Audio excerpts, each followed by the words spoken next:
Good evening, everyone. If you don't know, you should know. My name is Rameez and I am a filmmaker and a film critic, and I just saw The Hateful Eight, so let's just talk about it. Oh! Now we're talking!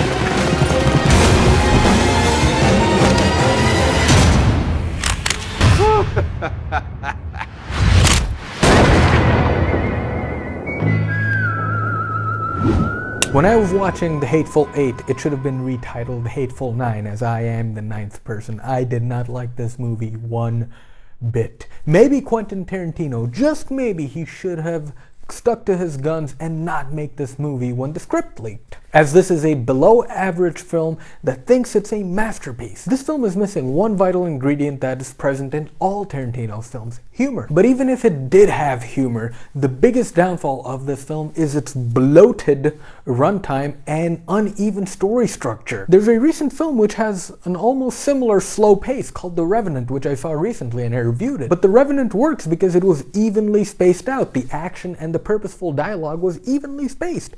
It works. The Hateful Eight has a utterly boring first 90 minutes and an amazing last 90 minutes. This is a 180-minute long movie, by the way, people. It's a long movie. Now, since I studied filmmaking, I know and understand that every scene in a film cannot be a big scene. That's why you're supposed to write your smaller scenes to have a big effect. Just look at any Pixar movie. Look at The Incredibles.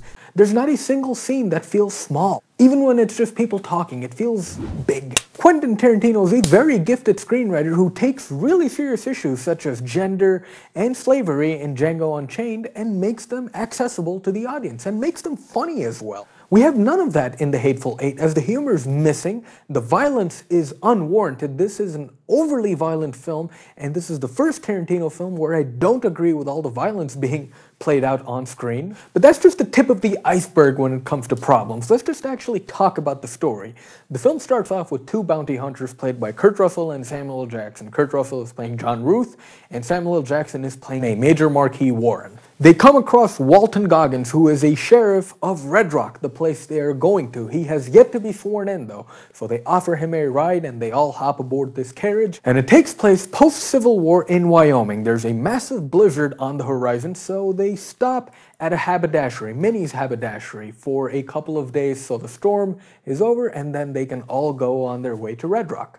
That is where we meet the other five hateful people, including Bruce Dern, Michael Madsen, Tim Roth, and Demian Bashir. Tarantino's screenwriting choice of setting this film in a cabin in Minnie's haberdashery reminds me of a Simpsons episode where Mr. Burns and Homer are trapped in a cabin and they cause avalanches by merely just whispering. Shh. You're causing more avalanches. I think they've stopped. Let's go. If only an avalanche was cool enough to be a plot device in this film. All the characters need to get to Red Rock. They have that one common goal. But there's little to no conflict in their journeys apart from the people in that room. This wouldn't be a problem, but it is a problem because we don't get any access to backstory of our main characters. All the tension is created through conversation, and that at moments can get boring. And the conversations revolve around prejudice and racism, among other things. This is a Tarantino film, and they go like this: talk, talk, talk, talk, talk, talk, bang! That's literally this whole film until it ends. That wouldn't be a problem, but this whole film takes place in a cabin. So it is a problem. You're not changing the setting. You're not giving me anything new. It's just people talking and shooting each other. It's not interesting. It kind of plays out like Reservoir Dogs, where conversation is the main problem in the whole film. And through conversation, this plot is advanced. But the main thing in Reservoir Dogs, why it's relatable and why it's cool and why we chose to follow Reservoir Dogs, is because of Mr. Orange.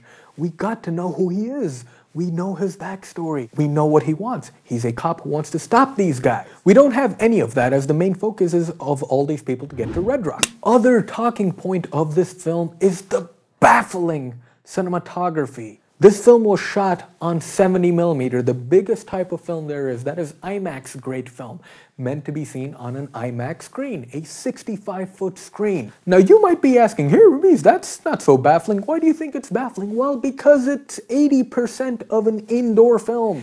We're in a carriage, inside a carriage, and then we're inside a cabin for the remainder of the film. Why would you shoot on such a massive format if you just want to stay indoors and there's nothing to show off? Look at a film like Interstellar. There were so many landscapes they showed off in that film. Look at The Dark Knight Rises. They went to so many locations. It makes sense for those films, not for The Hateful Eight. It's just a waste of a precious resource. Film. Now, as I was saying, this is a 3-hour film broken into two. It's 90 minutes per section of film. The first 90 minutes is absolutely boring. The last 90 minutes is actually pretty good. So with that math, The Hateful Eight gets a final score of 2.5 out of 5. This is the weakest Tarantino film I've seen, and it's the only bad Tarantino film I've seen. It annoyed me that I didn't like this film, but I cannot tell you people a lie. Do not spend your $11 on The Hateful Eight. Go see Spotlight or Joy instead. My review on Joy is coming up next, actually, so stay tuned for that. Anyway, people, thank you so much for watching. Let me know what you thought of The Hateful Eight, because I know a lot of Tarantino loyalists might not have enjoyed my review. Thank you for watching. Remember to hit that subscribe button if you like this video, and more importantly, remember to love yourselves. Thank you so much.